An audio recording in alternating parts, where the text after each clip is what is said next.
La bestia en la cueva, de Howard Phillips Lovecraft.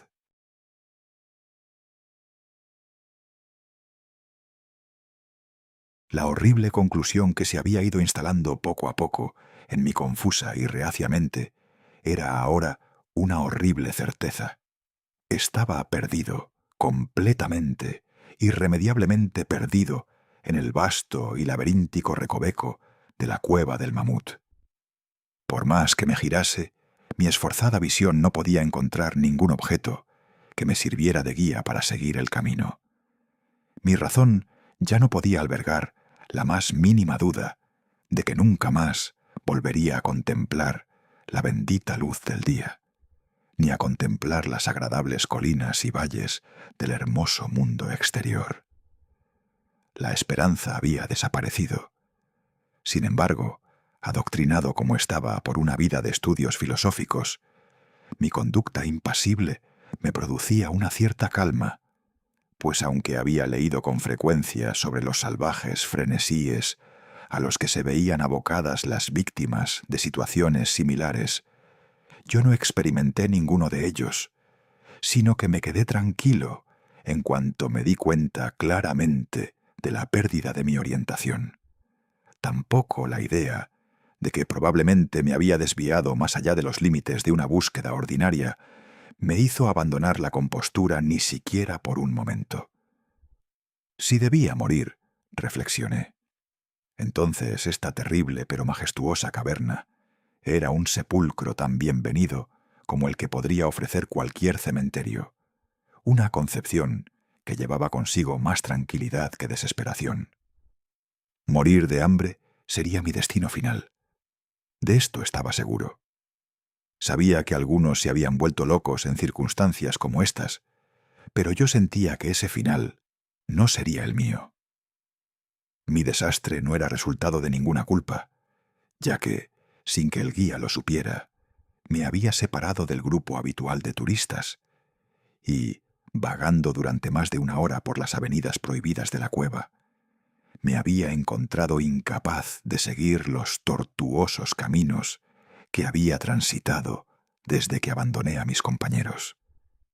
Mi antorcha había empezado a agotarse. Pronto me envolvería la negrura total y casi palpable de las entrañas de la tierra. Mientras permanecía en esa luz menguante e inestable, me preguntaba ociosamente sobre las circunstancias exactas de mi próximo fin. Recordé los relatos que había oído sobre la colonia de consumidores que al instalarse en esta gigantesca gruta para encontrar la salud en el aire aparentemente salubre del mundo subterráneo, con su temperatura constante y uniforme, su aire puro y su impresionante tranquilidad, habían encontrado, en cambio, la muerte en forma extraña y espantosa. Había visto los tristes restos de sus pobres cabañas cuando pasé por ellas con el grupo, y me había preguntado qué influencia antinatural ejercería una larga estancia en esta inmensa y silenciosa caverna sobre alguien tan sano y vigoroso como yo. Cuando los últimos rayos de mi antorcha se desvanecieron en la oscuridad, resolví no dejar ninguna piedra sin remover, ni descuidar ningún posible medio de escape. Así que, haciendo uso de todas las facultades que poseían mis pulmones, empecé a gritar con fuerza, con la vana esperanza de atraer la atención del guía con mi clamor. Sin embargo, mientras gritaba, creía en el fondo que mis gritos eran inútiles y que mi voz, magnificada y reflejada por las innumerables murallas del negro laberinto que me rodeaba, no llegaba a otros oídos que los míos.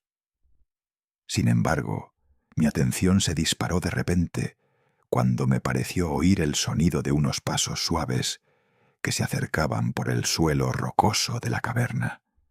¿Estaba mi liberación a punto de cumplirse tan pronto? Todas mis horribles aprensiones habían sido inútiles, y el guía, habiendo notado mi injustificada ausencia del grupo, seguía mi rastro y me buscaba en este laberinto de piedra caliza. Mientras estas punzantes preguntas surgían en mi cerebro, estuve a punto de renovar mis gritos, para que mi descubrimiento llegara más pronto. Pero en un instante, mi esperanza se convirtió en horror al escuchar. Con mi oído, ahora agudizado en mayor grado por el completo silencio de la cueva, me llevó a comprender que estas pisadas no eran como las de ningún hombre normal.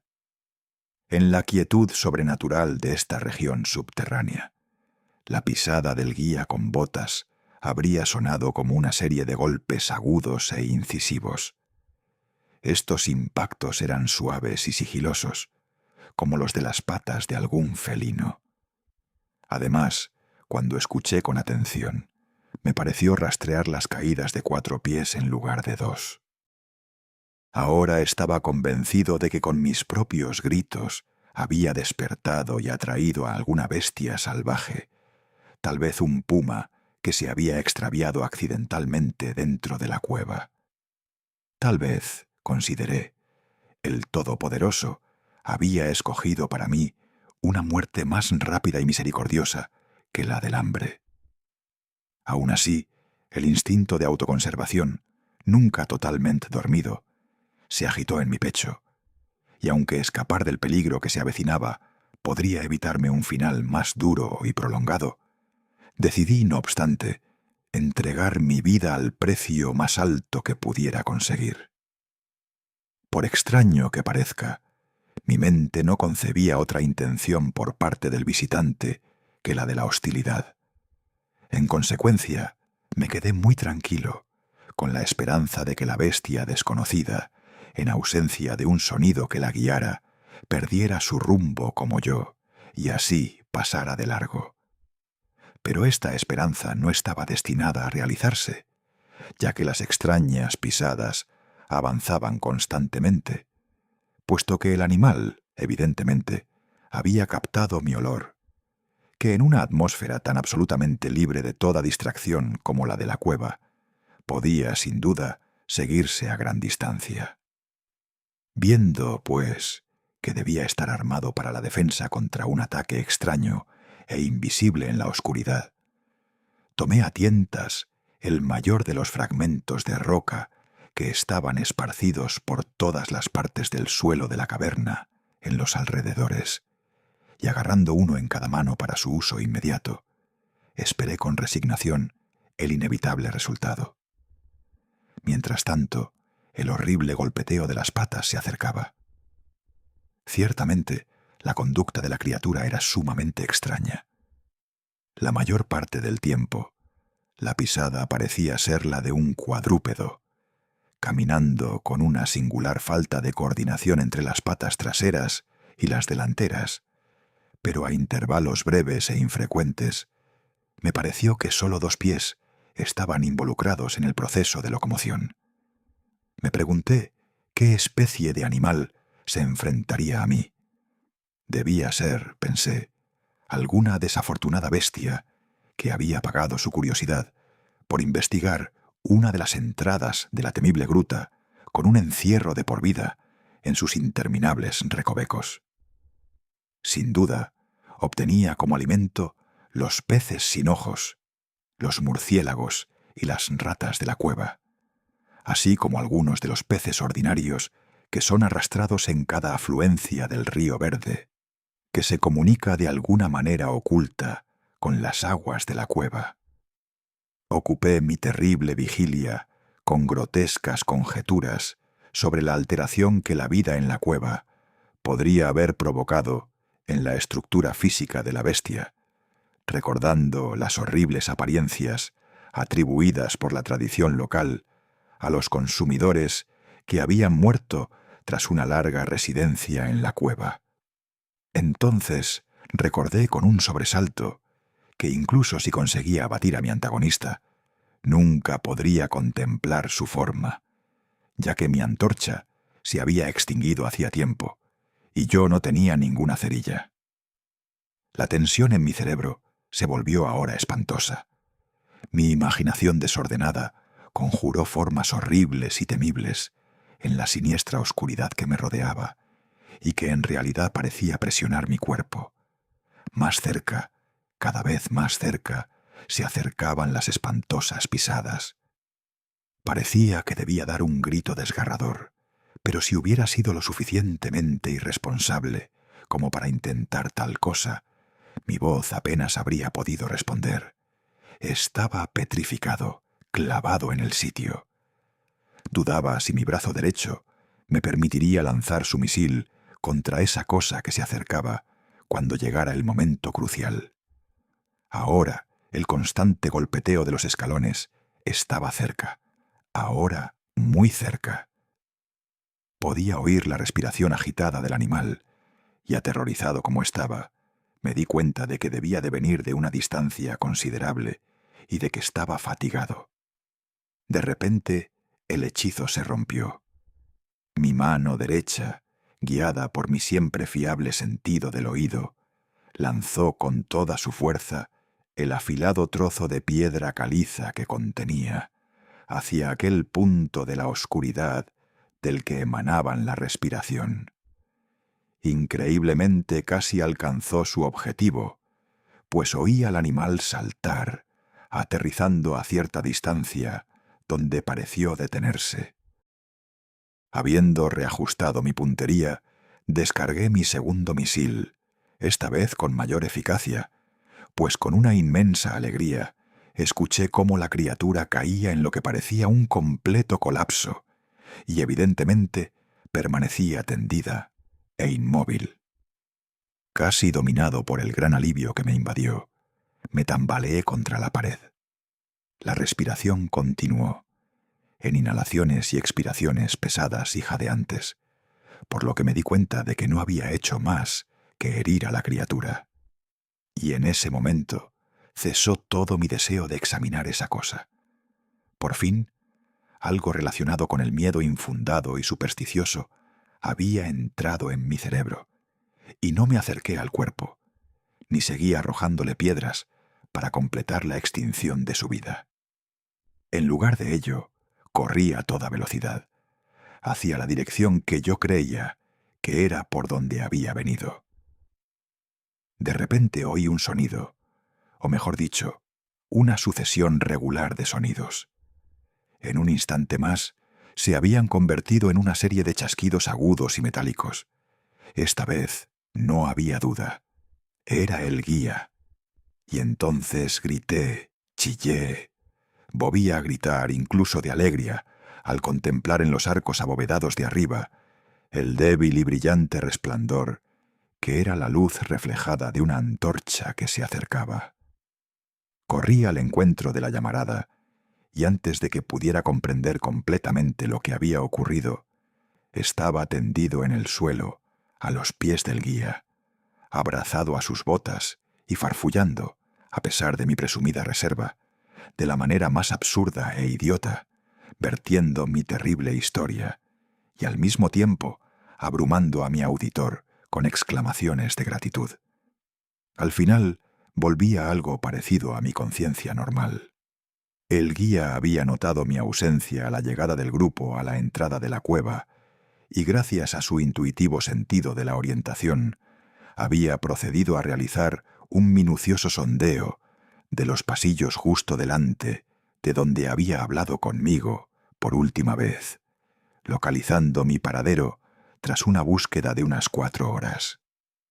Para cuando me hubo contado esto, yo, envalentonado por su linterna y su compañía, comencé a reflexionar sobre la extraña bestia que había herido a poca distancia en la oscuridad, y sugerí que averiguáramos, con la ayuda de la linterna, qué clase de criatura era mi víctima. En consecuencia, volví sobre mis pasos, esta vez con un valor nacido de la compañía, hasta el lugar de mi terrible experiencia. Pronto divisamos un objeto blanco en el suelo, un objeto más blanco incluso que la propia piedra caliza brillante. Avanzando con cautela, lanzamos una exclamación simultánea de asombro, pues de todos los monstruos antinaturales que habíamos contemplado en nuestras vidas, este era el más extraño. Parecía un simio antropoide de grandes proporciones, escapado, tal vez, de alguna feria itinerante. Su pelo era blanco como la nieve, debido, sin duda, a la acción blanqueadora de una larga existencia en los tenebrosos confines de la cueva, pero también era sorprendentemente delgado, estando de hecho ausente de pelo en gran medida, excepto en la cabeza, donde era de tal longitud y abundancia que caía sobre los hombros con considerable profusión. La cara estaba de espaldas a nosotros, ya que la criatura yacía casi directamente sobre ella. La inclinación de las extremidades era muy singular, lo que explicaba, sin embargo, la alternancia en el uso de las mismas que yo había observado antes, por lo que la bestia utilizaba a veces las 4 y en otras ocasiones solo 2 para avanzar. De las puntas de los dedos de las manos o de los pies se extendían largas garras parecidas a las de las ratas. Las manos o los pies no eran prensiles, hecho que atribuía la larga residencia en la cueva, que, como ya he mencionado, parecía evidente por la blancura omnipresente y casi sobrenatural tan característica de toda la anatomía. No parecía haber cola. La respiración se había vuelto muy débil, y el guía había sacado su pistola con la evidente intención de despachar a la criatura, cuando un repentino sonido emitido por ésta hizo que el arma quedara inutilizada. El sonido era de una naturaleza difícil de describir. No se parecía a la nota normal de ninguna especie conocida de simio, y me pregunto si esta cualidad antinatural no sería el resultado de un largo silencio continuado y completo, roto por las sensaciones producidas por la llegada de la luz, cosa que la bestia no habría visto desde su primera entrada en la cueva. El sonido, que podría intentar clasificar débilmente como una especie de parloteo de tono profundo, se prolongó débilmente. De repente, un fugaz espasmo de energía pareció atravesar la estructura de la bestia. Las patas hicieron un movimiento convulsivo y los miembros se contrajeron. Con una sacudida, el cuerpo blanco se volteó, de manera que su cara se volvió en nuestra dirección. Por un momento, quedé tan impresionado por los ojos que se revelaron que no me fijé en nada más. Eran negros, aquellos ojos, de un profundo negro azabache, en horrible contraste con el pelo y la carne blancos como la nieve. Como los de otros habitantes de la cueva, estaban profundamente hundidos en sus órbitas y carecían por completo de iris. Al mirar más de cerca, vi que estaban colocados en una cara con una mandíbula menos prominente que la del simio medio e infinitamente menos peluda. La nariz era bastante clara.